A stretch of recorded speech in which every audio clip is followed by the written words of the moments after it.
नाव को एक तरफ खड़ा करके गया, मेरे प्रभु के चरणों में दंडवत किया है।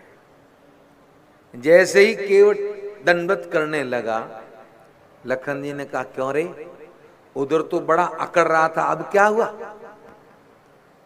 केवट ने कहा लखन भैया, उधर तो अकड़ने से काम बन गया, पर इधर अकड़ने से नहीं, इधर तो चरण पकड़ने से काम बनेगा। और जो ही केवट ने दंडवत प्रणाम किया है, राम जी के मन में संकोच हुआ कि इस गरीब ने हमें गंगा पार किया है, पर आज इसे देने के लिए हमारे पास कुछ नहीं। देखिए, मैंने कल आपको सुनाया था, सुनैना जी ने जानकी को सिख देते समय कहा था कि बेटी, राम बड़े संकोची है, जानकी वो तुम्हें कभी किसी बात के लिए कहेंगे नहीं, इसलिए पति रुख लखी आयसु अनुसरे हो, पति के रुख को देख के कार्य करना। और या राम जी बोले नहीं, राम जी के मन में संकोच हुआ कि इस गरीब को हमारे पास देने को कुछ नहीं है। और इसी पंक्ति के नीचे पूज्य गोस्वामी जी ने लिखा, पियहिया की सिया जानन हारी, मनि मुदरी मनु मुदित उतारी। पति की एक ही बात को जानकी जान गई। अवध से चले थे तो सियाजू ने सभी अलंकार उतार दिए थे, उस अंगूठी को नहीं उतारा था। कैकेयी अम्बा से कहा, माँ ये अंगूठी हमें आर्यपुत्र ने विवाह के समय दिया है, ये हमें अति प्रिय है, इतनी प्रिय है कि ये हम नहीं उतारेगी। लेकिन आज मेरे प्रभु को विचार में देखा, पूज्य गोस्वामी जी कहते, मनि मुदरी मनु मुदित उतारी। उस मणि मुद्रिका को प्रसन्न मन से उतार के दे दिया। ऐसे नहीं कि खुद दे के ले, केवट इनके पास तो कुछ नहीं है, मैं दे रही हूं, नहीं, राम जी के हाथ में दिया। नाथ ये दे दीजिए। राम जी ने कहा तुम्हारी? सियाजू ने कहा, प्रभु ये भी हाथ तो आप ही का है, हमारा कैसे? जानकी जी ने कहा, भगवान जब हमारे पिताजी ने हमारा हाथ आपके हाथ में दिया, तब से ये हमारा हाथ आप ही का तो हुआ। इस हाथ की अंगूठी हो चाहे इस हाथ की, क्या फर्क पड़ता? राम जी ने उस अंगूठी को लिया, केवट की तरफ देते हुए मेरे प्रभु कहने लगे, कहेहु कृपाल ले उतराई, केवट चरण गए अकुलाई, केवट चरण गए अकुलाई। कहा ये ले ले, ये उतराई समझ के इसको रख ले। केवट अकुला के राम जी के चरणों में गिरा और रोने लगा। कहा प्रभु मेरे कपड़े जरूर फटे हुए हैं, पर मेरा चरित्र फटा हुआ नहीं। हाँ मैं गरीब जरूर हूं, पर मैं नीच नहीं हूं। मैं अपनी मां के अलंकार लूंगा, ये आपने कैसे सोच लिया? केवट कहने लगा, नाथ आजू में काहन पावा। प्रभु आज मैंने क्या नहीं पाया, मिटही दोष दुख दारिद दावा। मेरे समस्त जन्मों के दोष, दुख और दारिद्र सब चला गया। जीव का दोष क्या है? पितृदोष। दुख क्या है? संसार का आवागम। और गरीब कौन है? जिसके जीवन में हरि कृपा का धन नहीं, वो सबसे बड़ा गरीब है महाराज। वो गरीब है महाराज। धन होने से अमीर नहीं हो सकता। जिसके हृदय में प्रभु की याद न है, जो कभी भगवान को याद करके सजल नहीं हुआ, वो सबसे बड़ा गरीब है। केवट कहने लगा आज मेरा दारिद्र्य चला गया क्योंकि आपकी कृपा का धन मिल गया। बहुत काल में कीन मजूरी। इस नाव में मैं यात्रियों को बिठा के बहुत काल से प्रभु गंगा पार करवा रहा हूं, पर आज ही विधि ने मुझ पे कृपा की है और मुझे सही मजदूरी दी है। राम जी ने कहा रे ले ले, चलो उतराई समझ के नहीं यूं ही रख ले। केवट ने कहा प्रभु मैं इसका क्या करूं? अगर ये सोने की होती तो मैं जरूर इसको रख लेता, कभी संकट की घड़ी में आपात स्थिति में बाजार में बेच के कुछ पैसे मिल जाते। राम जी ने कहा खरी सोने की है। केवट ने कहा प्रभु ये मात्र खरी सोने की नहीं है, इसके ऊपर राम लिखा हुआ है और राम कभी बेचा नहीं जाता। मैं क्या करूं? मैं नहीं लूंगा। अगर फिर भी है आपको,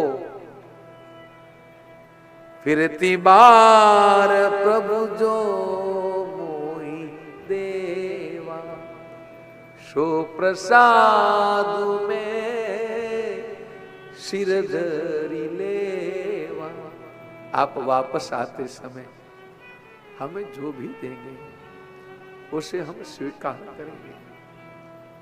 धन्य है इस आदमी को महाराज, वापस दर्शन का भी भाव रख दिया, वो भी मांग कर ली, पुनः आपसे मिलना।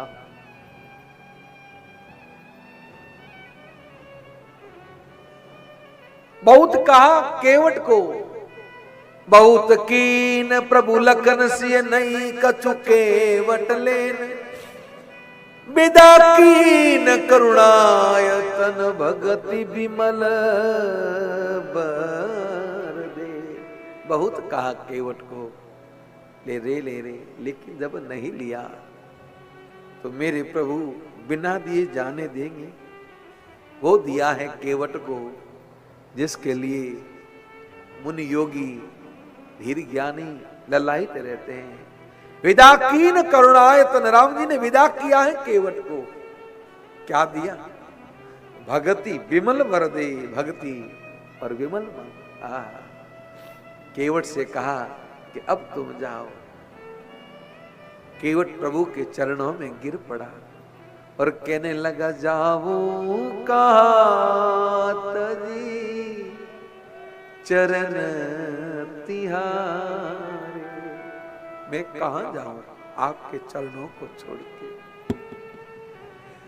काको नाम पतित पावन जग की अति अधम उदारे, की अति अधम उदारे। जाऊं कहाँ तजी चरण तिहारे। कहां जाऊं आपके चरणों को छोड़ के। राम जी ने कहा तेरा परिवार है।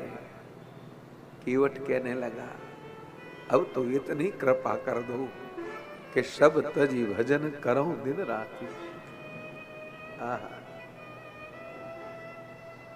कितनी बड़ी बात कही है इस आदमी ने। जब जीवन में ज्ञान हो जाए, इतना ज्ञान हो जाए कि हमारा कुछ नहीं है इस दुनिया में, और इस दुनिया को बनाने वाला, इसका सृजन करता मेरा परमात्मा है, और वो जैसा चाहता है वैसा होता। अगर ये समझ में आ जाए और उसके बाद में भी अगर वो व्यक्ति संसार में आसक्त रहे तो उससे बड़ा कोई अभागा नहीं हो सकता दुनिया में। कोई अभागा। केवट की समझ में आ गई, कहने लगा अब कुछ नहीं, मुझे अपने संग में ले लीजिए। राम जी ने कहा मैं तुझे साथ नहीं ले जा सकता, तुम जाओ। केवट ने कहा मैं आपको छोड़ के नहीं जाऊंगा, आप जाइए। कल को कोई यह न कहे कि केवट राम जी को छोड़ के आ गया। राम जी चले, बहुत दूर निकल गए। केवट नाव लेके उस किनारे आया है। पत्नी बच्चे दौड़ के आए। केवट ने पत्नी से कहा आज से ये मेरी नाव नहीं, ये तो मेरा मंदिर है, अब इसमें कोई भी यात्री नहीं बैठेगा। उस आदमी ने नाव को एक तरफ खड़ा किया है। सुबह उठ के आता है, जहां मेरे प्रभु बैठे थे उस जगह को गंगा जल से धोता है, पुष्प रखता है, पूजा करता है और गंगा मैया के इस किनारे बैठे उस किनारे को निहारता रहता है। आज मेरे प्रभु आएंगे, आज मेरे प्रभु आएंगे। इस आदमी ने 14 वर्ष तक इंतजार किया है महाराज। और जब राम जी आए तो सीधे पुष्प विमान से आए। और केवट को जब पता चला तो केवट ने प्रभु से शिकायत की कि प्रभु मैंने आपसे कहा था फिरती बार जो मोहि देवा, सो प्रसाद में सिर धरी लेवा, और आप सीधे आए, मुझे नाव में बिठाने का मौका ही नहीं दिया।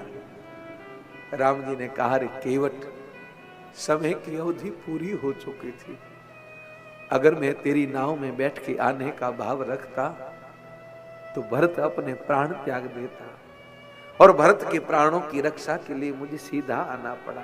पर केवट, मैं अवध जा रहा हूं, मेरा राज्य अभिषेक होगा, तुम उसमें जरूर आना। राम जी को जब राज्य तिलक हुआ तो सभी बैठे थे। राम जी मुख्य द्वार को बार बार देख रहे हैं। सियाजू समझ गई। राम जी से कहा प्रभु, ऐसा कौन विशेष व्यक्ति आना बाकी है जिसके लिए आप इतनी आतुरता से मुख्य द्वार को निहार रहे हैं? मेरे प्रभु के नेत्र सजल हो गए, कहने लगे जानकी, ऐसे तो सभी आ गए पर मेरा केवट नहीं आया। ये ध्यान रखिएगा, आप ये न सोचे कि आप भगवान से प्रेम करते हो। अगर आप भगवान से जितना प्रेम करते हो ना, मेरा सरकार आपको देखता है, आपसे वो कई गुना ज्यादा आपको प्रेम करता है। वो आपको आपसे भी ज्यादा प्रेम करता है। ऐसा नहीं,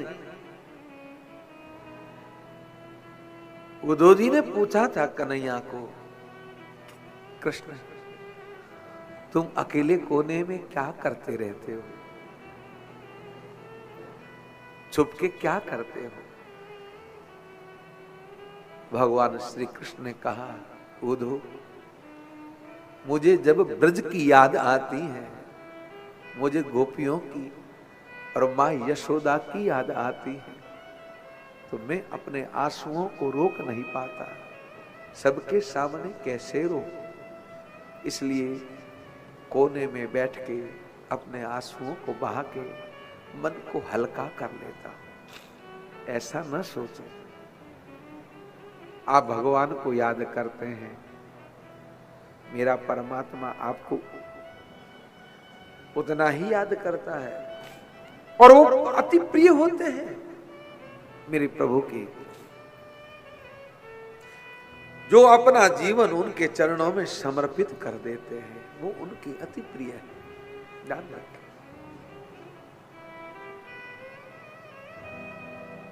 राम जी की आंखों में आंसू आ गए। उसी समय केवट आता है। राम जी प्रसन्न हो जाते हैं। और देखिए, जब विदाई का समय हुआ, विभीषण लंका का राजा है, जिसकी नगरी सोने की, उसको आभूषण दिए, सुग्रीव को दिया, नल नील जामवंत सबको दिया। एक केवट बहुत गरीब है, इसके पास कुछ नहीं है। अखिल ब्रह्मांड अधिपति मेरे राम जी केवट को हाथ जोड़ के कहते हैं, भाई तुझे देने के लिए मेरे पास कुछ नहीं है, मैं तुझे कुछ दे तो नहीं सकता, पर तुमको इतना ही निवेदन करता हूं कि तुम अवध में आते जाते रही हो और मुझे दर्शन देते रही हो महाराज। बाकी किसी से नहीं कहा। ये ध्यान रखें, अगर भगवान का भजन करते हो और जीवन में कठिनाइयां आ जाए, कभी ऐसी परिस्थिति हो जाए कि धन की कमी हो, तो कभी दुखी मत होइएगा, कभी मत होइएगा। कहना नहीं चाहिए किसी को। विश्वास को कभी कम मत करिएगा। मैं आपको एक बात कहूंगा, कभी कम ना करें, विश्वास अटूट रखें, हमेशा ये रखें, मेरा प्रभु मेरे लिए कभी अनुचित कर ही नहीं सकता। ये विश्वास रहेगा तो महाराज ऐसी प्रतिकूलता तो आती रहेगी। एक बार वो परीक्षा तो जरूर लेता है, और उस परीक्षा में जो पास हो जाता है,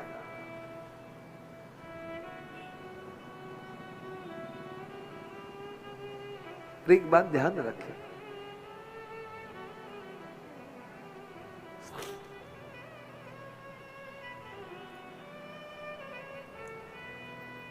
जीवन में अगर परमात्मा से, मेरे प्रभु से प्रेम हो जाए, तो संसार की भौतिकता के लिए कभी उस प्रेम को कम ना करिएगा, कभी कम ना करें। और कितनी भी प्रतिकूल परिस्थिति आ जाए तो कभी अपने आराध्य इष्ट पे अविश्वास मत करें, ये ध्यान रखें। साही तो से विनती भूले मति अबूझ, की सोई सर ऊपर और करसी सोही कबूल। जो तूने किया वो मुझे मंजूर है, और जो तू करेगा वो भी मुझे मंजूर है। शिकायत नहीं करनी चाहिए, कभी नहीं, कि तूने ऐसा क्यों किया। लगता है वो आपके प्रेम की परीक्षा भी लेता है, और जो भक्त होते हैं प्रतिकूलता उन्हीं के जीवन में ज्यादा आती है। ध्यान रखें, ऐसा नहीं, पर समय के अनुरूप।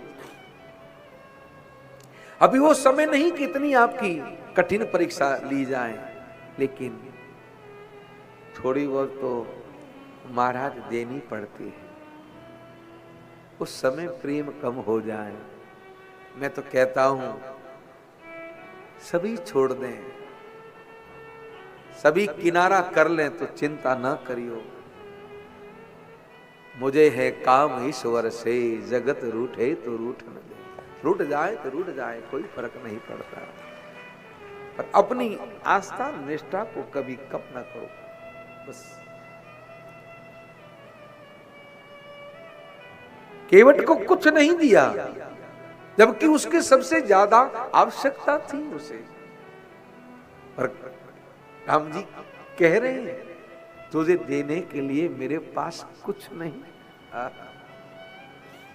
और तुम आते जाते रहे। बाकी वालों को किसी को नहीं कहा कि तुम आते जाते रहना, केवट को कहा तुम आते जाते रही हो और मुझे दर्शन देते रही हो। आहा।